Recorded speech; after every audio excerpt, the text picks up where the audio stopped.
Halo, sahabat Honjesei. Gelombang protes dan aksi demonstrasi rakyat Iran, buntut kematian Mahsa Amini, yang telah memasuki minggu kelima, sejak aksi pertama meletus pada tanggal 17 September tahun 2022, tidak menunjukkan tanda-tanda akan mereda.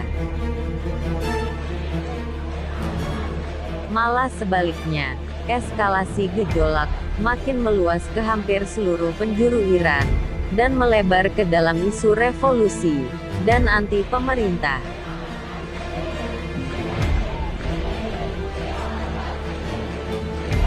Respons dan penjelasan yang tidak memuaskan atas penyebab kematian Mahsa Amini membakar emosi masyarakat, terutama kaum perempuan, dan menggerakkan mereka turun ke jalan. Kaum perempuan beramai-ramai melakukan aksi potong rambut dan membakar hijab, sebagai bentuk protes terhadap aturan yang ada, sekaligus sikap perlawanan atas tindakan arogan dan otoriter pemerintah.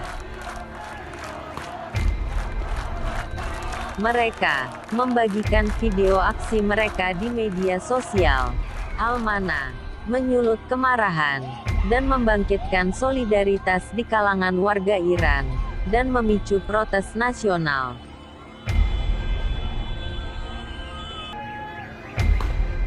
Menjadikannya protes terbesar di Iran sejak November tahun 2019, saat meletusnya demonstrasi menentang kenaikan bahan bakar.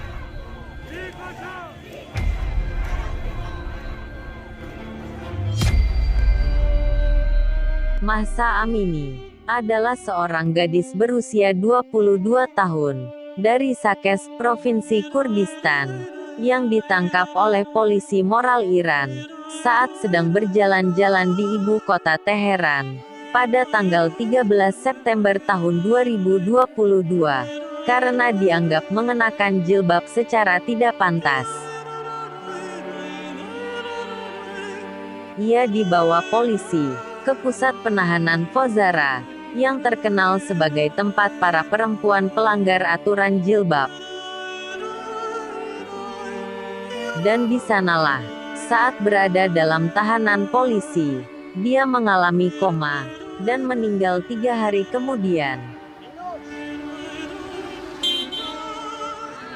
Sebuah foto dan video Mahsa Amini yang beredar luas di media sosial pada tanggal 15 September tahun 2022, menunjukkan dia terbaring tak sadarkan diri di ranjang rumah sakit, dengan selang di mulut dan hidung. Darah mengalir dari telinga, dan memar di sekitar mata. Beberapa dokter Iran mengatakan di Twitter, bahwa meskipun mereka tidak memiliki akses ke file medisnya, pendarahan dari telinga menunjukkan Mahsa Amini mengalami gegar otak akibat cedera di kepala. Jurnalis perempuan Iran, Nilufar Hamedi, merupakan orang pertama yang mengungkapkan kasus kematian Mahsa Amini. Ia mengunggah foto orang tua Mahsa Amini saling berpelukan di rumah sakit Teheran, di samping putri mereka yang terbaring koma, di Twitter pada tanggal 16 September. Foto yang menjadi salah satu hal terakhir ia bisa publikasikan, sebelum akhirnya ditangkap beberapa hari kemudian. Pasukan keamanan Iran mengeluarkan pernyataan yang mengklaim Mahsa Amini tiba-tiba pingsan karena serangan jantung di pusat penahanan saat menerima pelatihan pendidikan tentang aturan jilbab. Namun keluarganya membantah klaim ini. Mereka mengatakan Mahsa Amini sehat walafiat sebelum penangkapannya. Pemakaman Mahsa Amini yang berlangsung di kampung halamannya, Sakes, Kurdistan, pada tanggal 17 September tahun 2022, menyedot banyak perhatian masyarakat. Beberapa perempuan berdemonstrasi di tengah upacara pemakaman Amini dan melepas hijab mereka sebagai protes atas kewajiban mengenakan hijab di negara itu, dan melanjutkan unjuk rasa menuju kantor gubernur setempat. Namun, kemudian berubah menjadi kerusuhan akibat tindakan pasukan keamanan yang represif. Mereka menembaki para pengunjuk rasa. Sejumlah warga cedera dan ditangkap. Tindakan represif pasukan keamanan ini memantik protes dan kemarahan luas masyarakat dari berbagai kalangan, seiring masifnya penyebaran unggahan isu kematian massa Amini di berbagai platform media sosial. Kemudian, aksi pun meluas ke seluruh penjuru Iran. Tidak hanya masyarakat biasa, beberapa pejabat, para advokat, ulama senior, selebriti, hingga atlet sepak bola, turut marah dan mengecam keras kejadian tersebut. Di Teheran dan beberapa kota di Kurdistan, pengunjuk rasa membakar kantor polisi dan kendaraan. Aksi demonstrasi dengan cepat menyebar ke semua provinsi di seluruh negeri, berlangsung di 83 kota. Unjuk rasa dan demonstrasi solidaritas juga terjadi di lebih 150 kota di seluruh dunia. Beberapa video yang kemudian menjadi viral menunjukkan beberapa perempuan merobek dan membakar jilbab, serta ada juga yang memotong rambut mereka saat demonstrasi, sebagai bentuk protes dan solidaritas. Berita dan berbagai komentar, terutama dalam platform media sosial, tersebar dan menjadi viral ke seluruh dunia, bahwa Iran sedang mengalami revolusi, pemberontakan.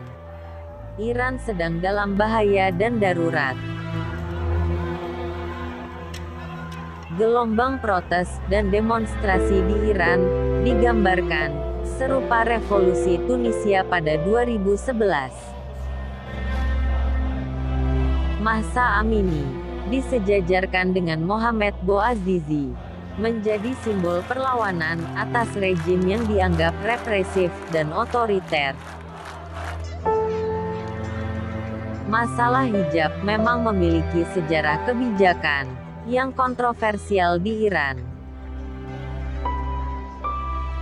Pada era 1930-an, era kepemimpinan Jenderal Reza Khan, ayah dari Shah Iran, Mohammad Reza Pahlavi, secara kontroversial melakukan penggantian hukum Islam dengan hukum Barat dan melarang penggunaan pakaian tradisional Islam serta kerudung wajah perempuan atau niqab.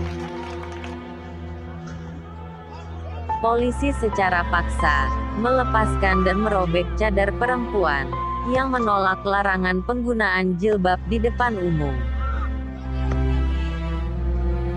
Setelah Revolusi Iran tahun 1979 dan referendum pendirian Republik Islam di masa Ayatullah Ruhollah Khomeini, hijab menjadi kewajiban bagi setiap perempuan Iran. Polisi moral, yang secara resmi dikenal sebagai Gas-e-Irsyad, dibentuk, bertugas untuk mengontrol dan memastikan semua perempuan menggunakan pakaian yang pantas, sesuai dengan interpretasi pihak berwenang. Mereka berwenang menghentikan kaum perempuan yang dianggap tidak mengenakan pakaian yang pantas dan memberikan hukuman, mulai dari denda, penahanan, hingga hukuman cambuk. Bukannya tanpa penentangan dari masyarakat, kaum perempuan Iran kerap melakukan demonstrasi untuk mengekspresikan perlawanan dan kemarahan atas aturan yang dianggap memasung hak dan kebebasan mereka. Namun para demonstran selalu harus menghadapi kekerasan dari pihak kepolisian.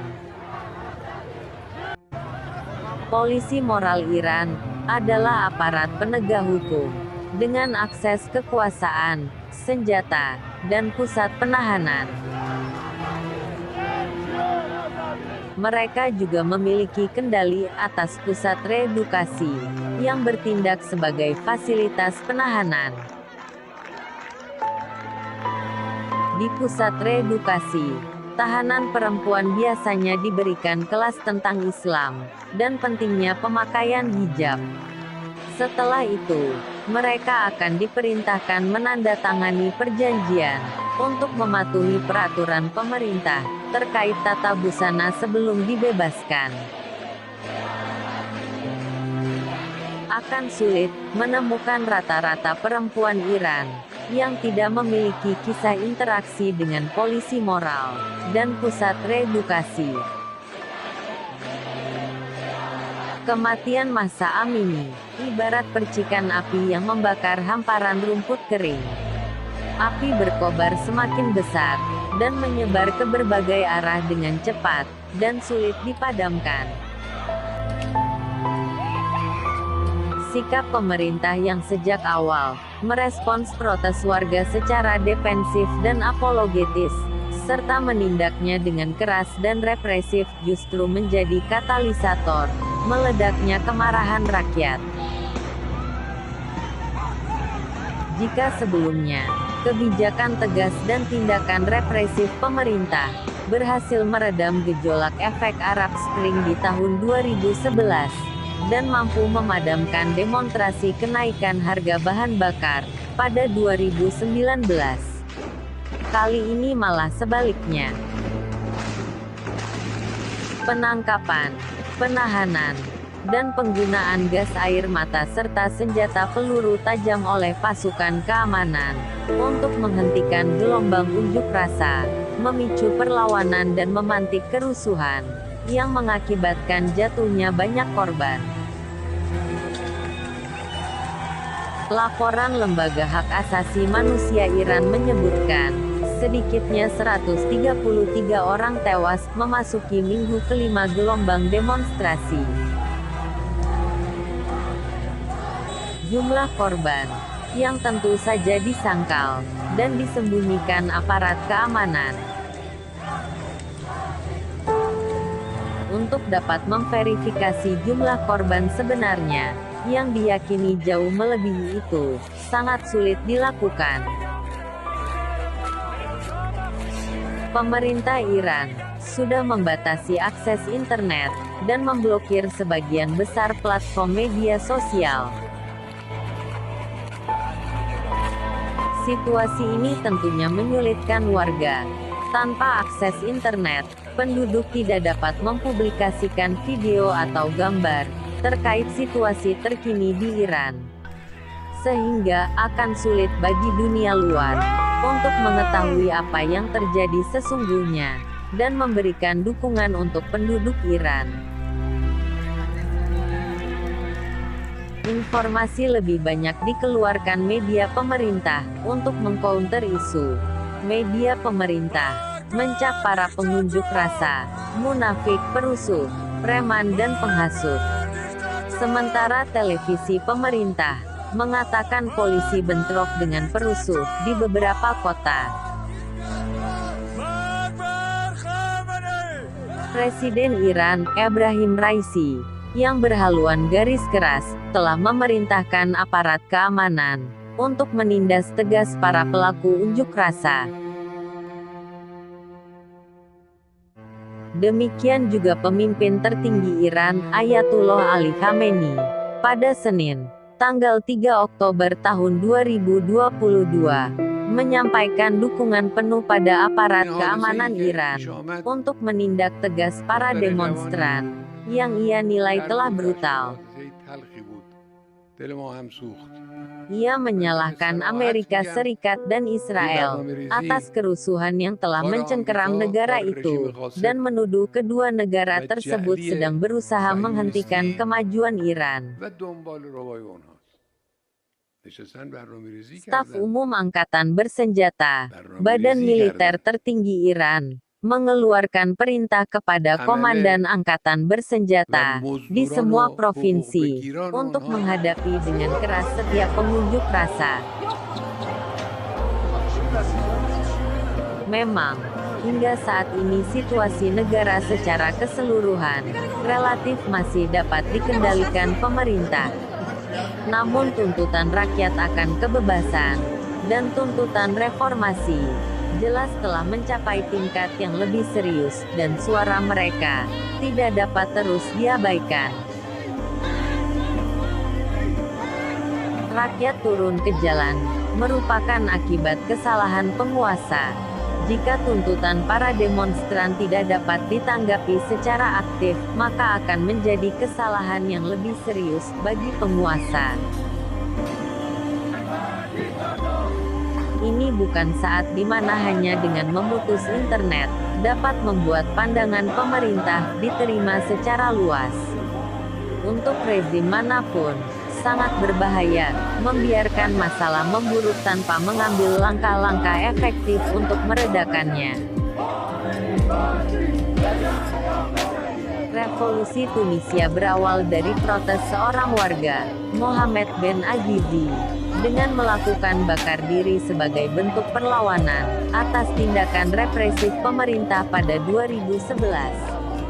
Kesamaan penderitaan yang dirasakan rakyat saat itu atas rezim yang otoriter, serta tindakan aparat yang sewenang-wenang terhadap rakyat, membangkitkan gelombang protes dan demonstrasi nasional yang berujung tergulingnya rezim berkuasa, dan memicu fenomena Arab Spring. Penutupan akses internet, dan pembatasan segala informasi yang dilakukan rezim Hosni Mubarak, tidak mampu meredam gelombang demonstrasi rakyat Mesir pada 2011. Rakyat yang benar-benar muak atas penindasan dan sikap otoriter pemerintah, tetap berjuang melepaskan diri dari penindasan rezim, dan berhasil menjatuhkannya. Peristiwa di dua negara tersebut patut dijadikan referensi pengambilan kebijakan pemerintah Iran menghadapi situasi yang sedang terjadi. Kegagalan pemerintah Iran dalam meyakinkan rakyat atas penyelesaian peristiwa kematian Mahsa Amini menghilangkan kepercayaan rakyat atas pemerintah. Tindakan represif yang dilakukan aparat terhadap para pengunjuk rasa, bahkan sampai menimbulkan korban jiwa, serta pembatasan akses informasi yang seharusnya diketahui oleh publik, memicu demonstrasi yang lebih besar, dan terjadinya kerusuhan, hingga menyebar ke kota-kota besar di Iran. Gelombang demonstrasi bukan lagi sekedar menuntut kejelasan penyelesaian kematian Mahsa Amini. Rakyat menuntut penghapusan polisi moral, dan reformasi kebijakan serta peraturan yang membatasi hak-hak perempuan, hingga cara berbusana yang selalu dibenturkan dengan moral dan agama.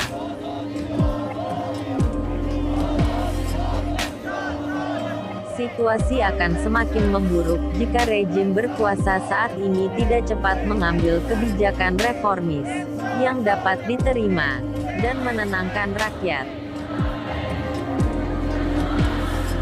Kelompok oposisi dan kekuatan penentang rezim pemerintah yang kebanyakan berada di luar negeri turut mengambil kesempatan dengan ikut membonceng dan menitipkan tujuan mereka sejak awal demonstrasi bergulir, sehingga gelombang demonstrasi saat ini mulai mengusung isu anti pemerintah dan revolusi penggulingan rezim. Belum lagi peran Amerika Serikat dan sekutunya yang secara terang-terangan mendukung para demonstran dan kelompok-kelompok anti pemerintah.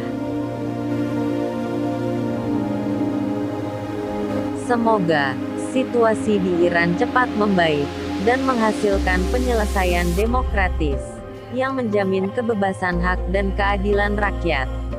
Berakhir damai demi kesatuan, keutuhan, dan kepentingan bangsa Iran sendiri.